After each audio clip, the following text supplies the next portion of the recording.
Subhanahu wa taala. Saya awali terlebih dahulu. Bismillahirrahmanirrahim. Alhamdulillah hamdan katsiran thayyiban mubarakan fihi. Asyhadu an la ilaha illallah wa asyhadu anna Muhammadan abduhu wa rasuluh.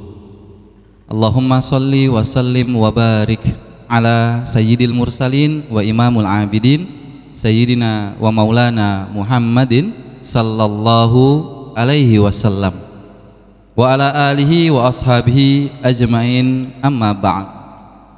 Bapak dan Ibu, izinkan saya Ruku Sumahadi mengucapkan ucapan salam dan sapa yang penuh dengan doa-doa terbaik untuk panjenengan semuanya.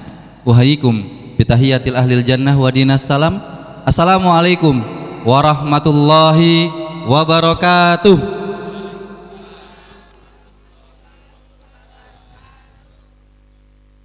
Dulu saya hampir menjadi warga Menganti. Tadi saya cerita sama beliau, tetapi tidak jadi. Alhamdulillah saat ini saya sampai di Menganti untuk kali pertama ini. Semoga menjadi silah ukhuwah kita. Mungkin saya tidak ditakdirkan jadi warga Menganti, tapi saya punya saudara di Menganti. Ya, agak mirip-mirip tembungnya sama beliau, diakhiri dengan kata i, ya. Meskipun nadanya tetap beliau lebih baik, tapi secara wajah mungkin saya yang lebih.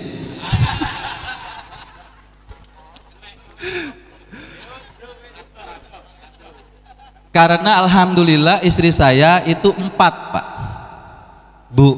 Istri saya 4 anaknya. Alhamdulillah istri saya 4 anaknya. Jadi istri saya berapa, Pak? 1. Anaknya berapa, Bu? 4. Jangan salah tafsir ya. Alhamdulillah istri saya 4 anaknya. Saya tidak tahu beliau berapa. Bapak dan Ibu yang insya Allah semoga senantiasa dimuliakan oleh Allah Subhanahu wa taala. Saya awali yang ingin saya sharing, saya bagi kepada panjenengan pada kesempatan kali ini adalah sebuah kata iman. Iman tapi dalam sesuatu yang mungkin berbeda dibandingkan para ustadz-ustadz yang lainnya. Apa perbedaannya? Saya mengambil pemaknaan dari bahasa Arabnya. Mungkin ini ada sesuatu yang berbeda nantinya.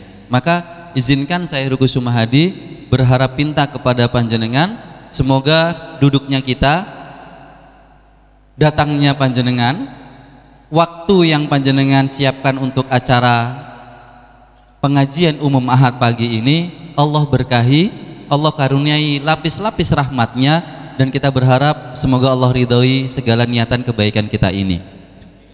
Maka ketahuilah, dalam sebuah kata bahasa Arab, nanti saya banyak berbicara secara bahasa Arab karena maaf mungkin saya lebih di sisi itu kepemilikan ilmunya, karena saya tadi disebutkan lulusan dari LC.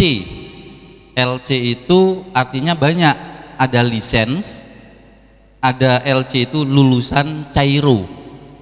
Katanya gitu, karena memang saya lulus dari Al-Azhar University di Kairo jurusan hadis. Nah, yang ingin saya sampaikan, saya bertanya kepada Bapak dan Ibu yang dimuliakan oleh Allah Subhanahu wa taala. Majelis ilmu. Saat ini kita sedang berada di majelis ilmu. Majelis artinya kumpulan. Tapi menariknya ada bahasa Arab yang artinya kumpulan, namanya jamaah. Makanya ibu-ibu pasti pernah ingat ada seorang ustadz yang berucap jamaah. Oh, jamaah. Jamaah itu berkumpul, sedangkan majelis juga berkumpul. Terjemahannya berkumpul, salah? Enggak salah, bener. Jamaah berkumpul, majelis berkumpul, cuma pesannya itu berbeda. Loh, perbedaannya apa? Kalau jamaah itu berkumpul supaya saling mengenal, kalau majelis berkumpul supaya derajatnya itu naik. Maka tadi disampaikan bahwasannya oleh Ustaz Taufik, ketika kita bermajelis, barang siapa yang ingin rumahnya penuh dengan keberkahan, monggo, sisi-sisi kebaikan-kebaikan itu diterima. Bahkan kita punya inisiatif baik. Kenapa? Lapis-lapis keberkahan Allah itu besar bagi sebuah majelis ilmu. Kok bisa? majelis itu perkumpulan yang nanti derajatnya dinaikkan, karena begini, majelis ilmu, majelis diambil dari kata jalasa, artinya apa? Duduk. Menariknya Pak, ada bahasa Arab lain yang artinya duduk, namanya qo'ada. Jalasa duduk, qo'ada duduk, artinya duduk, bener, tapi ada yang belum sampai pesannya. Apa pesannya? Kalau qo'ada itu duduknya kayak saya berdiri, panjenengan suruh saya duduk, Ustadz monggo lenggah, akhirnya saya duduk Pak. Berarti posisinya dari mana ke mana? Dari berdiri ke duduk, itu qo'ada. Jadi kalau ada orang Arab ngomong, masanya silakan duduk, misalnya saya bilang ke Pak Rengga monggo lenggah, karena posisi beliau sekarang ini sedang berdiri, saya minta duduk, maka pakai silahkan engkau duduk seperti ini, dari atas ke bawah. Tapi kalau jalasa, panjenengan lesehan kemudian diminta duduk, lesehan diminta duduk, berarti posisinya dari mana ke mana Pak? Dari bawah ke atas, itu jalasa. Maka kenapa kok dikatakan majelis ilmu? Dalam surat Al-Mujadilah dikatakan yarfa'illahu alladzina amanu minkum walladzina utul ilma darajat. Allah akan menaikkan derajat orang yang majalis, bermajelis, disebutkan langsung dalam Al-Quran majelis. Maka kita berharap minta kepada Allah, semoga kita yang saat ini bermajelis akan Allah naikkan, dan kita yakini janji Allah akan dinaikkan. Maka mari kita awali majelis kita ini dengan sebuah doa. Bapak Ibu mohon diikuti. Subhanaka la ilma lana illa ma 'allamtana innaka antal alimul hakim. Doa yang kita baca ini ada di surat yang kedua Al-Baqarah ayat yang ke-32, 232, angka cantik Bu. Maha suci Engkau ya Allah, sesungguhnya tidak ada yang kami fahami, yang kami mengerti, yang kami ketahui kecuali Engkau yang telah mengajarkan kepada kami. Sesungguhnya Engkau ya Allah Maha mengetahui lagi Maha bijaksana. Para jamaah, Bapak dan Ibu, saudara-saudariku, teman-teman yang semoga penuh dengan kebahagiaan. Yang paling penting di dalam dalil Al-Quran ataukah hadis tidak cukup di terjemahan, tetapi yang paling penting adalah pesannya. Saya ulangi lagi, apa Bu? Pesannya. Saya buktikan Bapak dan Ibu. Bu, ngapunten, Ibu tolong jangan jawab, tinggal mengiyakan atau tidak gitu saja, nggih? Saya nanya sama bapak-bapak, Pak, kalimat ini diucapkan seorang istri ke suami. Papa, jam tangan niku apik yo. Pertanyaan saya Pak, ini kalimat apa? Pesannya. Silahkan pilih. Kalimat tanya, Papa, jam tangan niku apik yo. B, kalimat informasi. C, kalimat minta.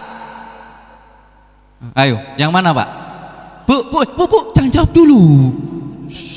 Ibu membenarkan atau menyalahkan saja ya. Monggo Pak. Papa, jam tangan niku apik yo. Ini kalimat informasi, kalimat tanya atau kalimat minta? Ditukokno Pak. Kalimat sindiran untuk ditukokno. Pripun Bu? Leres ya Pak. Loh, sekarang saya bertanya kepada bapak-bapak, bapak-bapak, kalimat minta yang benar secara bahasa Indonesia gimana? Monggo dituturi Bu. Kan kalau kalimat minta, Pak, tolong belikan jam tangan ini.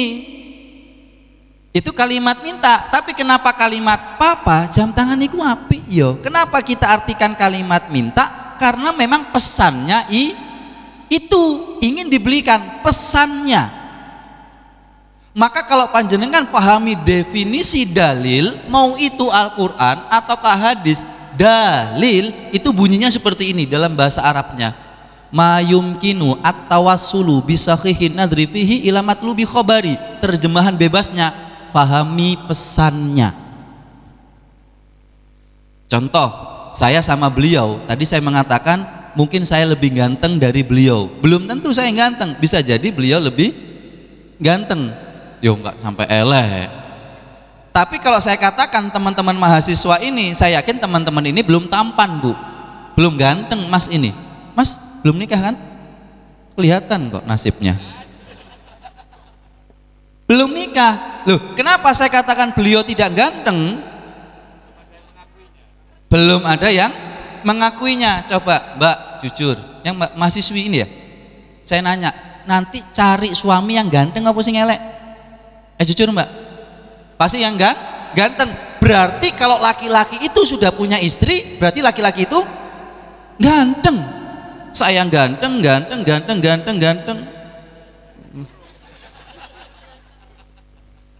Maka bahasa-bahasa kalimat itu fahami pesannya, enggak cukup terjemahan. Maka saya berbicara dalil sekarang. Panjenengan tahu dalil ini. Idza jaa ahadukumul ghaid, ketika ada seseorang ingin masuk toilet dan ingin kemudian buang hajat, bahasa Rasul coba perhatikan. Fala yastaqbilul kiblah, jangan menghadap kiblat dan jangan membelakangi kiblat. Kalau panjenengan memahami kalimat ini hanya dengan terjemahan benar tetapi belum sempurna. Saya lanjutkan. Jangan menghadap kiblat dan jangan membelakangi kiblat. Hadisnya ini belum lanjut. Masih ada lanjutannya. Syarriku au gharibu, tapi hadaplah timur atau hadaplah barat. Pertanyaan saya, hadis ini kalau kita praktekkan di negara kita tercinta NKRI ini membingungkan. Contoh, kalau engkau mau buang hajat jangan menghadap, berarti larangannya ke arah mana Pak? Dilarang barat. Dan jangan membelakangi, berarti yang dilarang menghadap timur. Menariknya Rasulullah bilang, tapi hadaplah timur dan hadaplah barat. Ayo, pripun panjenengan mempraktekkan hadis ini? Bingung, kenapa? Karena secara terjemahan kita menangkap aneh. Dilarang menghadap kiblat, dilarang menghadap barat, tapi disuruh ke barat. Maka bagaimana memahami ini? Pahamilah pesannya.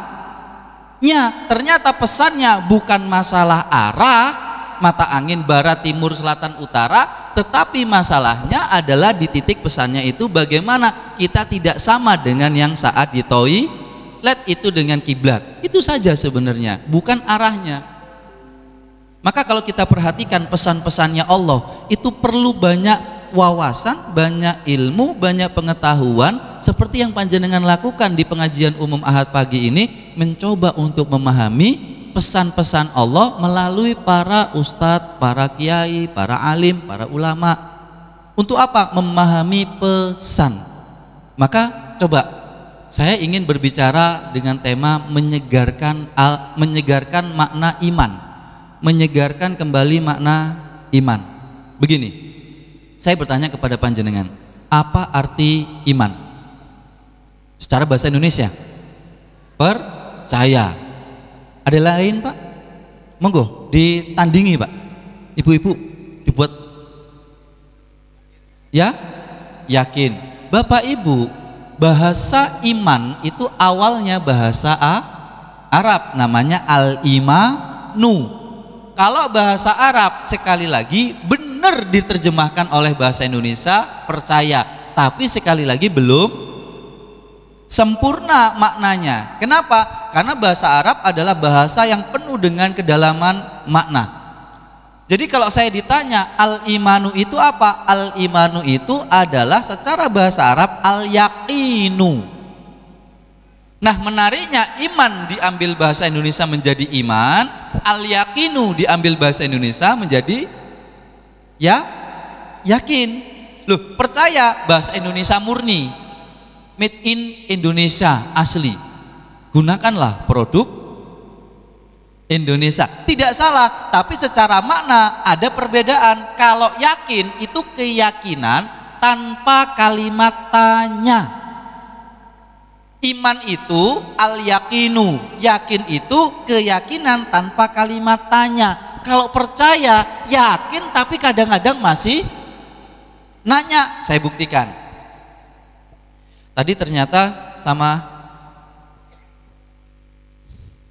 teman-teman di Lentera Hati, saya sempat diundang sebelum pandemi, sebelum pandemi. Saya ya kemudian waktunya nggak sempat, nggak pas, akhirnya sekarang baru bisa. Saya percaya diundang sama Lentera Hati di tanggal 17 Juli pagi jam 7. Percaya Pak. Cuma pertanyaan saya masih nanya enggak Pak untuk kesini? Saya percaya diundang di perumahan Green Menganti jam 7 tanggal 17. Saya yakin dan saya percaya. Tapi pas mau datang ke sini, saya masih nanya. Kalau kita yakin dan masih nanya, itu masih levelnya percaya, belum yakin. Kalau yakin tanpa kalimat tanya. Dalam urusan ibadah bagaimana? Panjenengan sholat duha 2 rakaat. Fadilahnya sholat duha nopo? Nambahi rezeki. Mari 2 rakaat baru dilakoni petang dino, langsung ke Gusti Allah. Duh Gusti, di rezekine ya Allah. Wis 2 rakaat lho iki petang dino lho. Salat duha. Katanya salat duha nambah rezeki. Lho kok jek ana utang lho ya Allah, ya Allah. Itu namanya nanya terhadap janji Allah. Loh, janji Allah panjenengan meyakini di akhir doa setelah azan, innaka la tukhliful mi'at. Ya Allah, janjimu itu nggak pernah engkau salahi, pasti pakem valid janjimu engkau tepati. Tapi kita masih nanya, berarti nanya itu kita punya iman tapi belum mantep. Dari mana dalilnya? Panjenengan cerita. Kalau tadi misalnya menceritakan Nabi Ibrahim, juga saya ceritakan Nabi Ibrahim. Cuma saya nggak bisa nembang, cuma bisa dalil. Ya, jadi ya tengah-tengah lah saya sama beliau ya. Cuma kembali lagi ada kelebihan kok dari saya. Kelebihan apa saya? Saat ini saya berdiri, beliau duduk gitu saja ya. Surat Al-Baqarah ayat ke-260. Ini tanda iman itu yakin tanpa kalimat tanya. Nabi Ibrahim nanya sama Allah, ya Allah, arini, tunjukkan kepadaku secara kasat mata aku bisa melihat. Kaifa tuhyil maut, bagaimana engkau menghidupkan yang mati. Loh, ibu, bapak yang sering melihat itu mati ke hidup atau hidup ke mati? Ya, hidup ke mati itu live, siaran langsung bisa kita lihat. Sakaratul maut ini bisa kita lihat, tapi kalau dari mati ke hidup nggak bisa kita lihat. Lah Nabi Ibrahim ingin melihat itu, bagaimana engkau menghidupkan yang mati. Berarti wilayah ini wilayah goib. Wilayah goib. Ketika ditanyakan oleh Nabi Ibrahim dijawab sama Allah kalimat tanya, afalam tu'min, apakah kamu belum beriman wahai Ibrahim? Loh, Nabi Ibrahim bertanya, ya Allah, mbok yo saya ditunjukkan bagaimana engkau menghidupkan yang mati, pingin tahu ya Allah. Kira-kira horor napa mboten nggih Pak? Ya horor, meninggal urip lagi. Apa kata Allah? Bukan menjawab, Allah malah balik nanya, Nabi Ibrahim, afalam tu'min, kamu belum beriman? Maka para ulama tafsir memberikan pendapat dari ayat ini, keimanan itu adalah kemantapan dalam hati kita tanpa menanyakan. Sholat duha, ya Allah, wis 2 rakaat ya Allah. Oh, mungkin tambah 2 rakaat lagi ya Allah. 2 rakaat, 4 rakaat, 3 bulan, ya Allah, sudah 3 bulan ya Allah, kok belum muncul. Ditambah lagi 8 rakaat sampai 4 bulan. Setelah 4 bulan sholat duha, kemudian keluar dari masjid, kemudian nyetar sepeda motornya, mogok. Dituntun, ada tempat servis, bengkel diservis, bayar 400.000. Gumun orang ini Bu. Ya Allah, wis 4 wulan sholat duha. Lah kok ujung-ujungnya tambah torok 400 ya Allah. Ini orang ini tetap punya iman, tapi imannya belum sempurna. Maka makna al-yakinu itu adalah keyakinan tanpa kalimat tanya. Kalau percaya, keyakinan masih nanya. Kayak saya tadi, saya berangkat dari Taman Pondok Indah, subuh tadi ada kajian di sana, lanjut ke sini, saya mampir ke rumah teman saya nanya, tahu nggak alamatnya? Tahu Pak Ustadz. Nah itu saya nanya, itu masih percaya. Apalagi nanya sama Google Maps, padahal saya yakin diundang ke sini. Maka Bapak dan Ibu yang dimuliakan oleh Allah, kalau kita memahami pesan dari kalimat-kalimat Allah, itu nanti kita lebih nyaman dan lebih tenang untuk menikmatinya. Contoh yang kedua, keluarga sakinah. Saya bertanya, apa arti sakinah, Pak? Tenang. Tumakninah, apa artinya? Tenang. Ala bizikrillahi tatmainnul qulub. Dengan mengingat Allah, hati kita menjadi tenang. Tatmainnu itu tumakninah.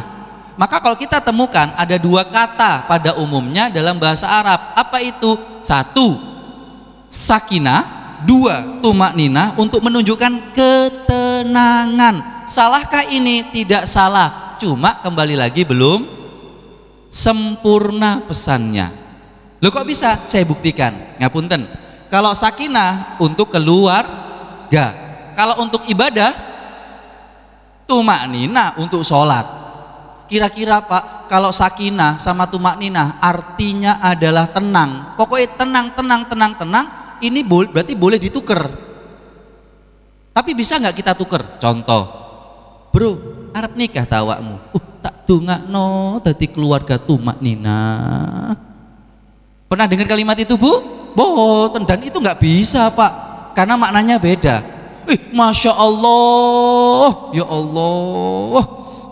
Awakmu lele, mbok yo salat sing sakinah mawaddah warahmah. Nek salat iku tolonglah sakinah mawaddah warahmah.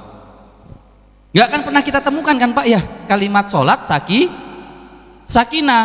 Berarti apa? Menunjukkan sakinah dengan tumakninah, maknanya pesannya apa perbedaannya? Perbedaannya Bapak dan Ibu, kalau sakinah itu ketenangan yang didapatkan dari masalah. Panjenengan ada masalah, tiba-tiba tenang, itu namanya sakinah. Kalau tumakninah, ketenangan yang didapatkan dari pemahaman. Tumakninah, ala bizikrillahi tatmainnul qulub. Kita berzikir itu kita akan tenang kalau kita faham apa yang kita ucapkan. Maka saya kasih contoh, Bapak dan Ibu yang dimuliakan oleh Allah Subhanahu wa taala. Tumakninah, ketenangan yang didapatkan dari apa tadi Pak? Pemahaman. Tumakninah itu ketenangan yang didapatkan dari pemahaman. Kalau sakinah, ketenangan yang didapatkan dari masalah. Saya buktikan dengan kisah ini. Semisal tumakninah, ketenangan yang didapatkan dari pemahaman. Ini Masjid An-Nur. Misal, ngapunten, bulan Ramadan, Masjid An-Nur terawihnya berapa juz Pak? Terawihnya berapa juz? 30 juz. Oke. Misal Masjid An-Nur 30 juz. Saya lewat sini Pak, karena saya pertama kali ke Green Menganti, saya lewat Isya terawih, apalagi malam 27. Saya mampir ke Masjid An-Nur. Kali pertama saya masuk ke situ. Setelah sholat Isya, lanjut sholat terawih. Lalu di setelah kalimat waladhdallin, nah ternyata imam melanjutkan alif lam mim. Pertanyaan saya batin apa mboten? Jamaah sini yang baru pertama kali ke Masjid An-Nur, saya batin apa mboten Pak? Batin. Alif lam mim Al-Baqarah paling cuma 5 ayat.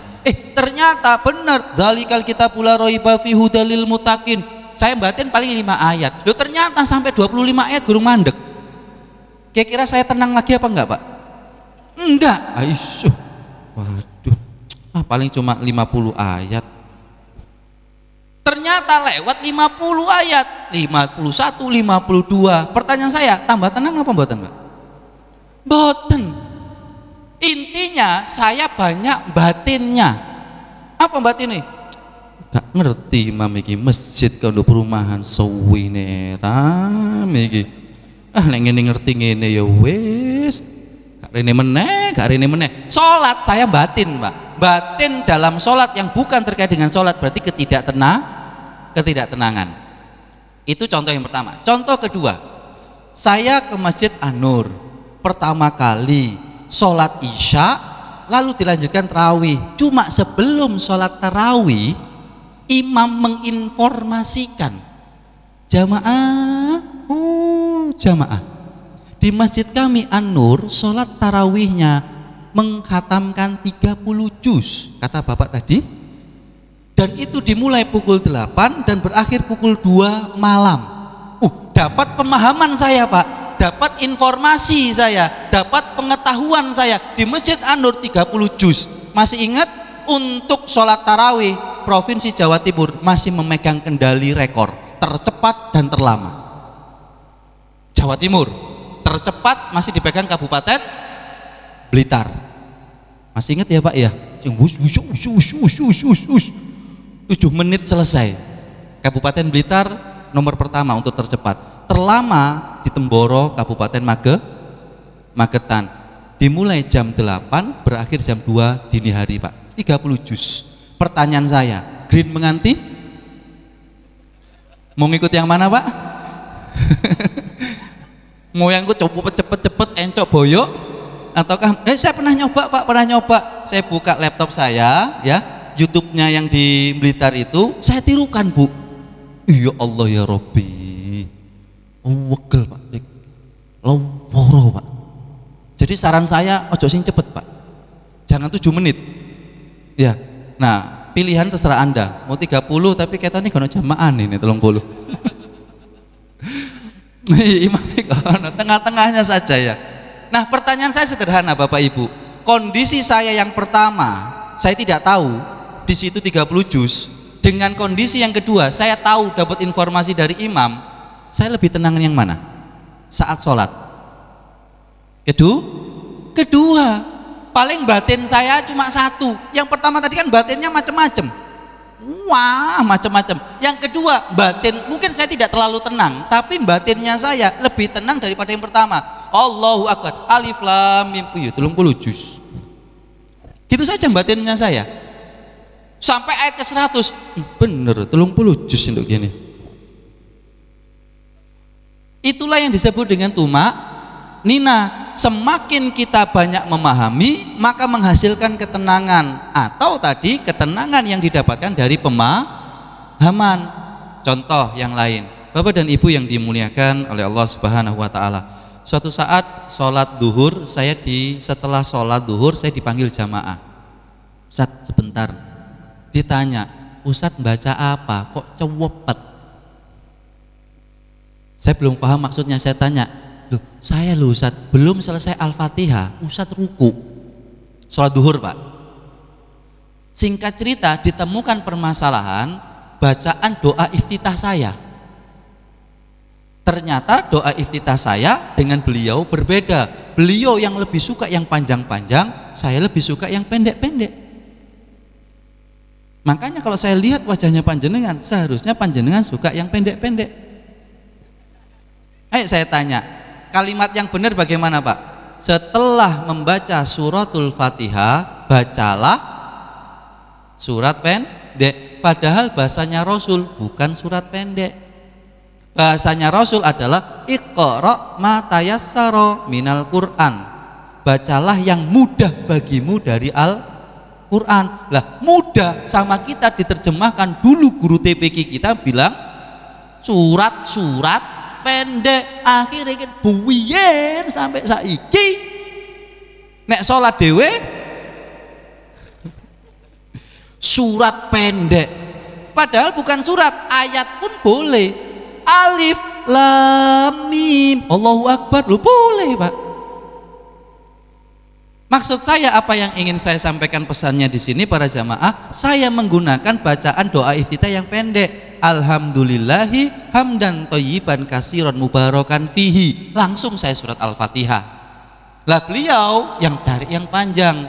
Akhirnya apa yang terjadi? Saya bilang, Pak, mungkin tadi saya memang membacanya yang paling pendek karena ini di instansi pemerintah biasanya diminta agak cepat untuk istirahat dan lain sebagainya.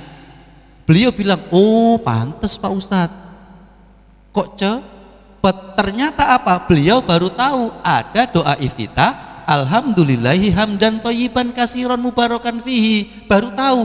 Lalu pertanyaan saya kepada beliau, berarti pas sholat tadi panjenengan aslinya batin kula nggih Pak?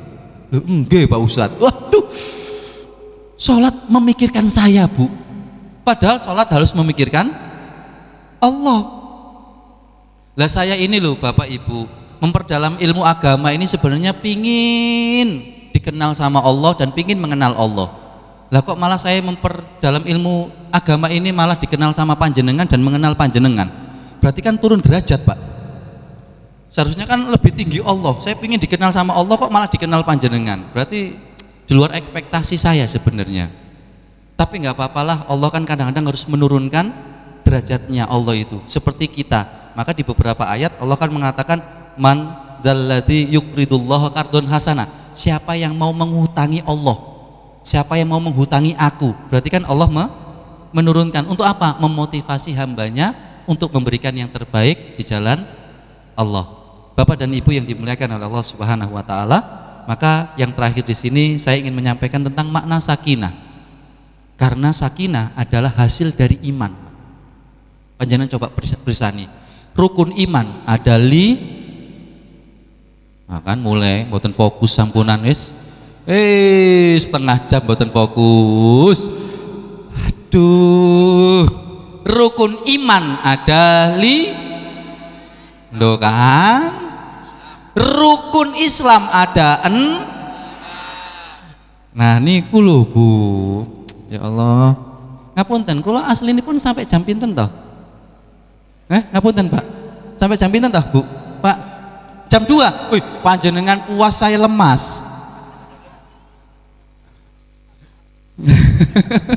Saku hati. Bapak dan Ibu yang dimuliakan oleh Allah Subhanahu wa taala, fungsi dari iman nanti sakinah. Baik.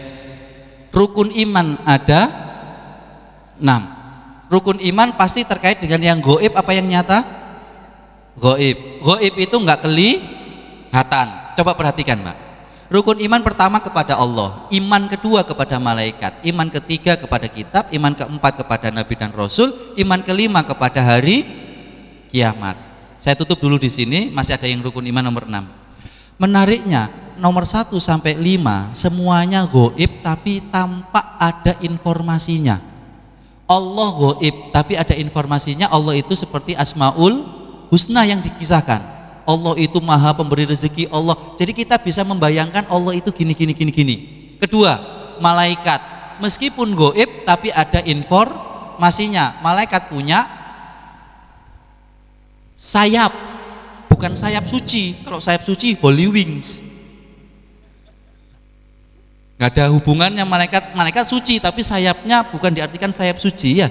Kalau sayap suci di holy wing itu tiap weekend itu ada perempuan yang tampil pakai sayap Pak. Loh kok Ustaz tahu? Itu rahasia ya. Panjenengan kalau lewat Ahmad Yani itu kan nanti ada mall pojok yang arah ke Surabaya, kemudian di atas ada 360 derajat. Kalau panjenengan tahu, semoga panjenengan tidak tahu ya, itu dunia-dunia yang tidak baik. Ya, dunia-dunia gelap karena aktivitasnya waktu gelap. Itu malam ya, dan beberapa yang lainnya ya.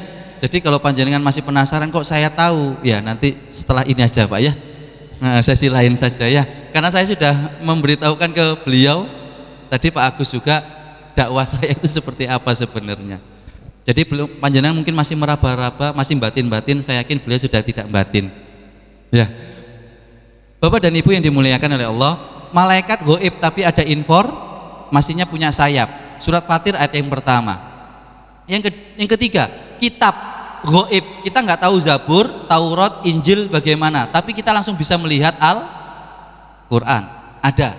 Yang keempat, Nabi dan Rasul gaib. Kita nggak bisa melihat, tapi minimal kita bisa tahu informasinya. Rasul itu rambutnya bagaimana, sampai kakinya itu ujungnya bagaimana. Contoh, rambutnya Rasul pripun, Pak? Ya, panjang, pasti gampang, panjang, berombak, tidak lurus kayak habis rebonding, Bu. Wajahnya Rasul bagaimana, dadanya Rasul bagaimana, perutnya Rasul bagaimana, ada hadisnya. Bahkan dadanya Rasul itu lurus, Pak, dengan perut, rata dengan perut. Dada sama perut Rasul itu rata. Loh, arek enom saiki kualik, Bu. Dadane sing dimajukno, perutnya sing dilurusno, six pack. Kan dadane mau maju, Pak, perutnya lurus. Lah Rasul kan lurus, arek enom, nggak sesuai dengan sunnah. Bapak-bapak podo, Bu, dadane lurus. Jadi arek enom ambek sing arek biyene enom gak podo secara fisik mengikuti contoh Rasul. Tapi apa? Rasul ada informasinya bagaimana. Yang kelima, hari kiamat gaib kita nggak tahu, tapi ada informasinya. Kiamat nanti seperti apa? Panjenengan cek surat Al-Hajj itu ada banyak kok, An-Nazi'at, Al-Qiyamah, tentang kiamat. Panjenengan kalau mau lihat kiamat kecil yang kelihatan, film 2012, Pak. Ya, kiamat kayak gitu, tapi bukan seperti itu. Nah, menariknya rukun iman nomor 6 tidak ada apa itu, Pak? Kodok dan qadar. Sama sekali, Pak, rukun iman nomor 6 nggak ada informasinya. Kapan panjenengan dapat rezeki, kapan kehilangan rezeki, kapan panjenengan hidupnya, bagaimana sakitnya, bagaimana sembuhnya, bagaimana dapat hal-hal yang baik atau terhindar dari yang buruk, kita nggak tahu sama sekali. Bahkan kematian panjenengan nggak ada yang tahu. Apakah saya sepulang dari sini meninggal, wallahu alam, atau panjenengan juga yang meninggal, monggo panjenengan duluan, saya ikhlas. Nggak ada yang tahu, Bapak dan Ibu, takdir. Kenapa nggak ada yang tahu? Karena rukun iman yang paling tinggi itu adalah di rukun iman nomor 6. Kenapa? Mengikuti semua yang pertama, takdirnya Allah, ada rukun iman yang pertama. Wilayah rezeki yang ngasih melalui malaikat. Ayo, malaikat rezeki, pemberi rezeki. Dek, malaikat pemberi rezeki siapa, Dek? Mikail, Dek. Bener, Dek. Bu, bener, Bu? Bener, Pak? Loh, kok gak ngerti Bapak? Astagfirullahaladzim. Dek, malaikat pemberi rezeki adalah Mikail. Yakin? Mantap? Beriman? Iya, Dek. Ya. Demi Allah, Bapak Ibu, saya nggak ada kepikiran apa-apa dari awal. Baru ngomong tadi, nyambung. Tiba-tiba ada saja. Dek, Mikail, malaikat pemberi rezeki. Ada rezeki, Dek, dari Allah, Dek, ya, untuk adik. Ya, sini, Dek. Insya Allah.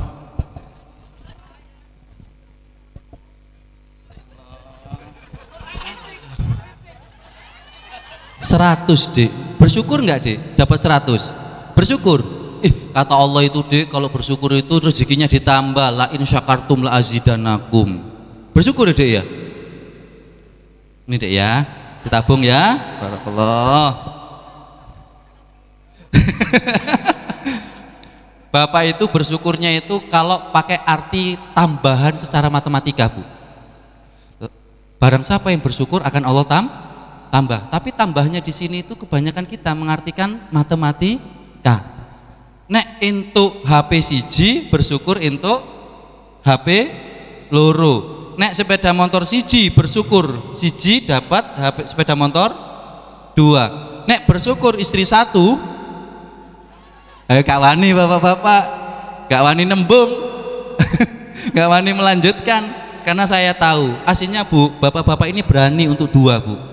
Tapi masalahnya ibu lebih berani. Bapak dan Ibu yang dimuliakan oleh Allah Subhanahu wa taala, malaikat nyambung di takdir. Al-Qur'an nyambung di takdir. Rasul, sabda Rasul nyambung di takdir. Intinya rukun iman nomor 6 itu semuanya mencakup dari rukun iman 1 sampai 5. Nah, kenapa kok ini ditutup, Pak, sama Allah? Rukun iman ke-6 nggak ada informasinya sama sekali. Tiada lain 2 di sini fungsi keimanan. 1, membuat diri kita tenang. Yang kedua, membuat kita termotivasi. Saya ambil yang termotivasi dulu. Fungsi iman di dalam keyakinan kita yang beragama Islam, yang beriman ini memberikan motivasi. Kenapa? Karena takdir kita ditutup sama Allah. Saya buktikan dengan logika. Bapak dan Ibu yang dimuliakan oleh Allah Subhanahu wa taala. Misalnya, Mas suka main bola? Enggak ya kayaknya ya. Kelihatan kok agak. Iya. Nonton ya. Iya, benar. Itulah indahnya aturan Islam itu, Bu, selalu pas, Pak. Aturan Islam ini kan luas ya, Pak ya. Tapi selalu pas dipakai tiap orang. Saya ditanya oleh mahasiswa non muslim, contohnya apa Pak Ustadz? Kalau aturan Islam ini luas tapi pas di tiap orang dipakai. Saya jawab sederhana, sarung. Contohnya sarung. Mas, ukuran celananya berapa? Sungkan nyebut. Ya, ngapunten, panjenengan beli sarung pernah nyebut ukuran, Pak? Enggak, berarti kan tidak selalu pas. Belinya enggak selalu pas. Tapi ketika panjenengan pakai, pas. Itu aturannya Islam. Aturan Islam itu luas seperti luasnya sarung, tapi ketika dipakai tiap orang pas. Bagi orang yang sakit, pas. Bagi orang yang sehat, pas. Saya bertanya, Bu, sholat duhur itu berapa rakaat? Salah, 2. Kalau bagi yang musafir, berarti pas. Bu, sholat yang paling oke itu sholat berdiri atau sholat dalam hati? Ayo, sholat berdiri bagi yang sehat. Tapi kalau orang itu nggak bisa sholat berdiri, maka boleh sholat. Nggak bisa duduk, boleh. Nggak bisa berbaring, boleh. Isyarat, nggak bisa isyarat, boleh. Dereng Pak, kok langsung sholati? Kok menengai iki? Kalau isyarat nang ayo budal noe. Jangan, sholat dalam hati. Loh iya, saya punya murid Bapak dan Ibu SMA, dia punya kanker otak, 4 kali dioperasi di RSI Jemur. Jadi setiap azan dia itu bergerak, Pak. Bergerak gini toh. Bergerak. Tapi diem. Menariknya kalau kita buat dalam tanda kutip guyonan, kita setelkan azan-azanan gitu yang bukan sesuai waktu, nggak bergerak, Bu. Tapi kalau azan meskipun dari handphone tapi tepat waktu, itu bergerak. Allahu Akbar, Pak. Saya melihat langsung di ICU itu, dia itu koma, bergerak, Bu. Maka saya meyakini syariat Islam, sholat dalam hati itu ada. Nah, Bapak dan Ibu yang dimuliakan oleh Allah Subhanahu wa taala, kalau panjenengan, mohon maaf, takdir kita dibuka sama Allah, Pak, yang baik. Heru, kamu ahli surga. Dibuka sama Allah. Saat kamu hidup, kamu ahli surga. Pertanyaan saya, Pak, selama dia hidup, taat nopo maksiat? Kalau takdirnya dibuka sama Allah, informasinya. Jujur. Taat nopo maksiat? Maksiat. Contoh, sholat. Woles, Bro. Ahli surga. Wes pasti kalau Allah Ta'ala, aku ahli surga di akhirat nanti. Wes salah, gak usah sholat, ahli surga. Takdir kita yang baik dibuka sama Allah, hilang, Pak, motivasi, Pak. Misal Real Madrid melawan Barcelona, yang menang Barcelona 4-3. Sebelum tanding Barcelona diberitahu sama Allah, Barcelona, awakmu menang 4-3, tenang aja 4-3. Pertanyaan saya, Bien, Messi nendangi banter apa pelan, Pak? Ya malas-malesan. Si tendang. Katanya Allah menang kok, tenang aja, Bro, 4-3 menang. Hilang motivasi kalau takdir kita dibuka sama Allah. Sama halnya kalau takdir buruk dibuka, kalau tadi takdir baik, takdir buruk dibuka, hilang motivasi juga, Pak. Real Madrid kalah tadi kan 4-3. Sebelum tanding Real Madrid diberitahu, kamu kalah 4-3. Pertanyaan saya, dulu Cristiano Ronaldo kira-kira nendangi banter apa pelan, Pak? Kalau dia tahu kalah, ya gak main. Rugi banter-banter, ujung-ujungnya kalah. Sama halnya panjenengan kalau diberitahu, gak enak kalau panjenengan. Si fulan diberitahu, kamu ahli neraka. Kira-kira sholat apa mboten? Azan sholat. Halah, wis ahli neraka ya. Ngombe ae. Maka Bapak dan Ibu, rukun iman itu adalah memberikan sebuah satu motivasi. Maka sama Allah nomor 6 itu ditutup. Ngapunten, kalau saya ini panjenengan, saya yang harus ke Ketintang setelah lepas dari sini, saya dibuka takdirnya sama Allah. Hati-hati Her, nanti pukul 8 kurang 5 di perempatan menganti awamu kesenggolan. Pertanyaan saya pulang dari sini jam berapa Pak? Jam 8 kurang 5 nanti di perempatan menganti kamu kesenggolan. Kira-kira saya baru berangkat dari sini pukul berapa? Jam 9. Hilang motivasi saya Bapak Ibu.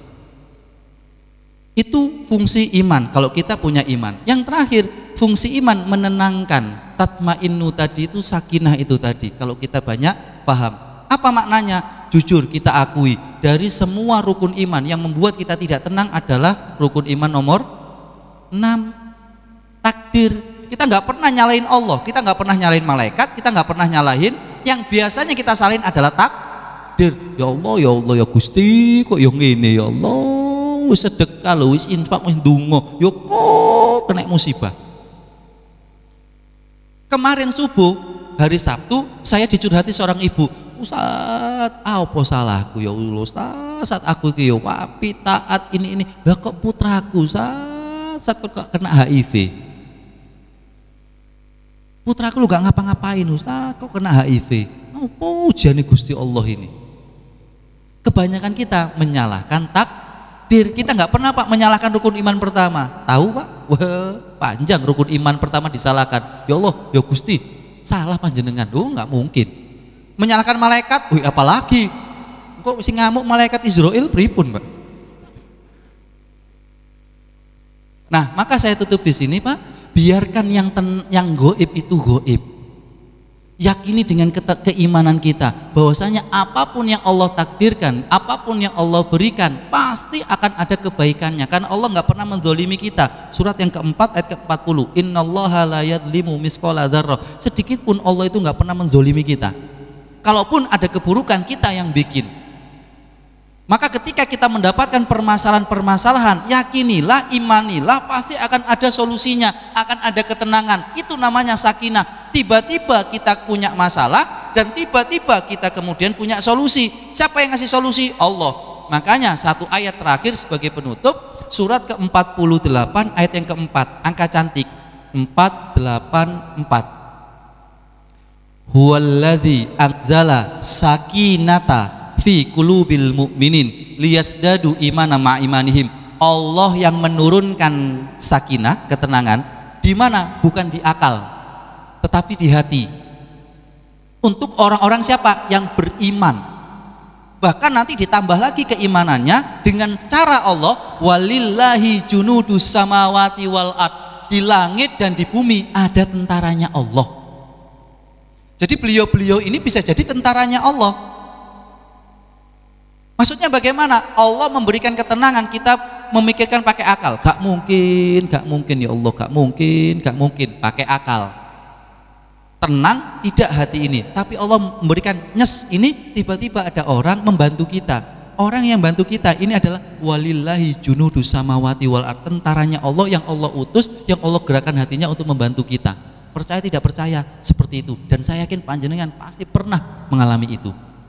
Saya yang di dunia anak-anak hijrah Pak Ibu, di dunia pelaku-pelaku yang dulunya maksiat gitu ya, mereka dapat musibah besar, musibahnya kemarin ada seorang suami juga ingin bunuh diri gara-gara cekcok sama istrinya, masih muda, anaknya masih usia 2 tahun, ingin bunuh diri. Kata dia, aku pengen banter, saya tiba-tiba nenduk nyari truk di belakang saya, tiba-tiba tak rem mendadak, cek ditabrak ambil truk, aku mati. Saya guyoni, yo nek mati, nek cuma sikilmu sing cuklek dan lain sebagainya, malah kamu menderita. Kenapa dia melakukan itu? Karena dia mendapatkan musibah. Padahal musibah dalam perspektif Allah, sudut pandang Allah, musibah itu baik. Maka coba saya tutup dengan sebuah analogi, permisalan Bapak Ibu. Kalau iman itu kepada yang goib itu adalah menenangkan, maka caranya jangan banyak bertanya untuk minta dibuktikan. yakinilah saja, ikuti perintah Allah, pasti di situ akan muncul sebuah ketenangan dengan caranya Allah sendiri.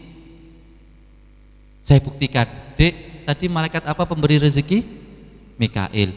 Ibu nanya sama Allah, minta dibuktikan. Ya Allah, aku kok nek delok sing gaib iku gak iso, gak sepiro percaya ya Allah. Mbok yo delokno sing gaib ya Allah. Kayak Nabi Ibrahim tadi.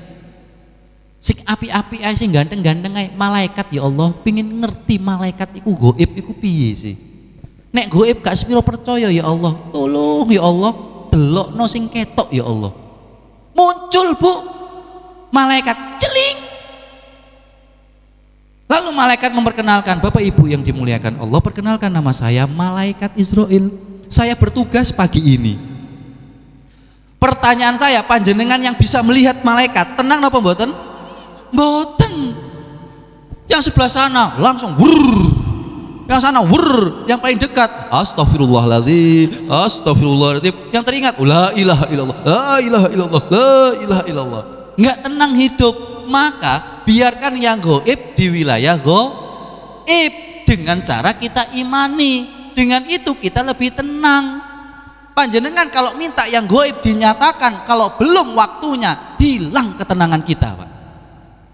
Ketenangan apa? Contoh, panjenengan nggak pingin, panjenengan itu seharusnya dapat uang 1 miliar itu setelah 50 tahun lagi. Misal panjenengan pingin dipercepat 2 tahun pingin dapat 1 miliar, sama Allah dikasih 1 miliar, Pak.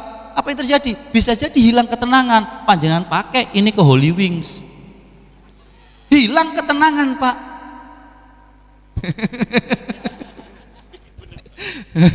Makanya kok saya kok agak kaget, Pak. Kok orang menganti tahu Holy Wing? Jangan-jangan juga member. Jadi Bapak dan Ibu yang dimuliakan oleh Allah Subhanahu wa taala, milikilah keimanan. Dengan itu memberikan kita motivasi untuk melakukan yang terbaik. Yang kedua, membuat kita tenang. Maka caranya biarkan Allah bekerja dengan caranya Allah bekerja, dan kita hanya bisa melakukan sesuai dengan apa yang diperintahkan saja, dan kita tunggu hasilnya. Janji Allah itu dengan keimanan kita. Maka Bapak dan Ibu, tolong ucapkan satu doa ini, yang semoga dengan doa ini dari Rasulullah Sallallahu Alaihi Wasallam. Kalau di awal tadi ayat, sekarang doa dari Rasulullah, mohon panjenengan ikuti. Allahumma ati nafsi taqwaha wa zakkiha anta khairu man zakkaha anta waliyuha wa maulaha. Doa ini masih panjang, tapi saya potong di sini. Artinya, ya Allah, karuniakanlah kepada ruh-ruh kami, kepada jiwa-jiwa kami, 2 hal, ketakwaan dan pensucian hati. Karena hakikat kenikmatan jiwa itu dari ketakwaan dan terhapusnya dosa kita. Dan ini adalah makanan terlezat bagi iman kita. Maka panjenengan hadir di sini bukan sebatas keinginan panjenengan, niat panjenengan, tapi sebenarnya ruhnya panjenengan digerakkan oleh Allah, kemudian kita bisa berkumpul bersama di sini. Allah yang menggerakkan. Maka ketahuilah, ruh itu bisa menggerakkan tubuh. Seperti halnya panjenengan ini duduk, kalaupun ada yang terdiam, saya khawatir itu meninggal. Tapi alhamdulillah tidak ada. Maka di sini saya cukup merasa bisa dakwah, membangun kesadaran beragama, mencerahkan, menggembirakan, dan mempersatukan. Alhamdulillah dari tadi panjenengan tidak ada yang bubar terlebih dahulu. Kenapa? Karena saya yakin setelah adanya kajian pasti ada sajian. Terima kasih, ini yang dapat saya sampaikan. Lereh ada sajian toh? Oh nggih.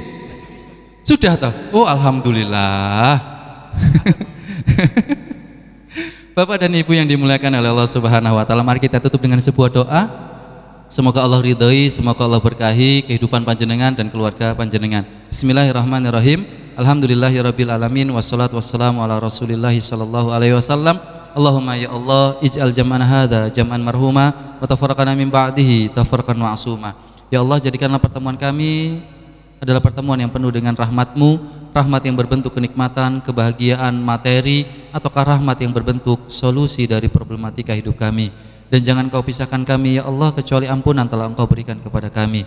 Allahumma antar razzaq, Allahumma rzuqna qalban khasi'ah wa ilman nafi'ah wa fahman jayyida wa amalan mutaqabbala wa rizqan wasi'an halalan thayyiban kasiran mubarakan fihi.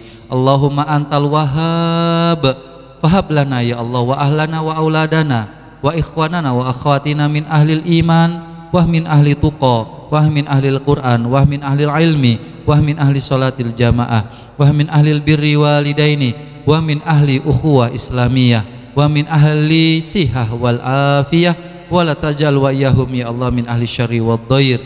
Rabbana atina fid dunya hasanah wa fil akhirati hasanah wa qina adzabannar. Wa sallallahu ala khalqil mursalin nabiyina Muhammad sallallahu alaihi wasallam wa bil hurmati da'wahum fiha subhanakallah wa tahiyatum fiha salam. Wa akhiru da'wana anilhamdulillahi rabbil alamin bi barakatil Fatihah.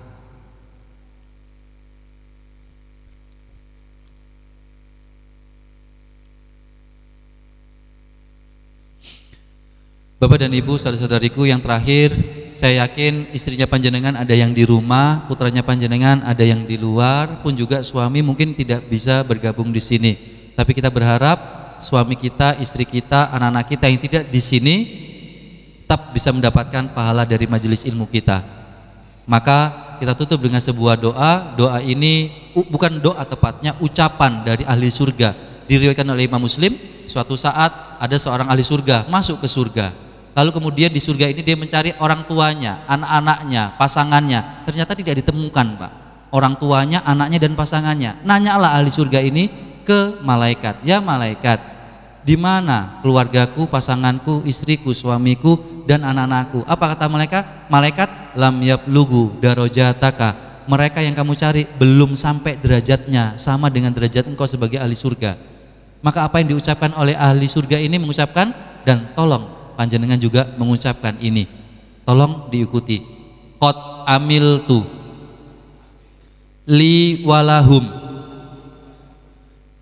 Ahli surga kemudian berucap, qad amiltu, aku melakukan semua kebaikan di dunia itu untuk diriku, li walahum, dan aku niatkan juga untuk mereka. Apa yang terjadi Bapak Ibu?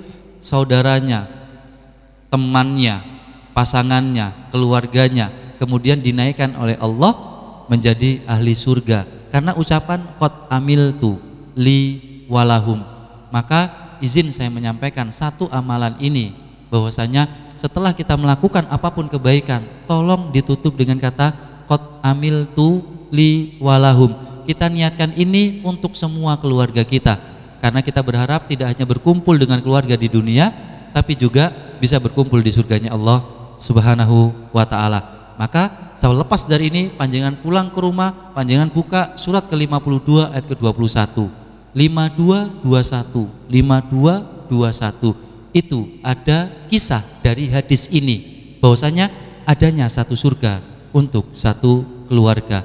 Semoga kita dijadikan keluarga yang menjadi ahlul jannatil firdausil a'la. Saya Heru Kusumadi, terima kasih dan mohon maaf atas salah dan tutur kata dan guyonan, wabil khusus kepada beliau sesepuh di sini, sudah sepuh Pak.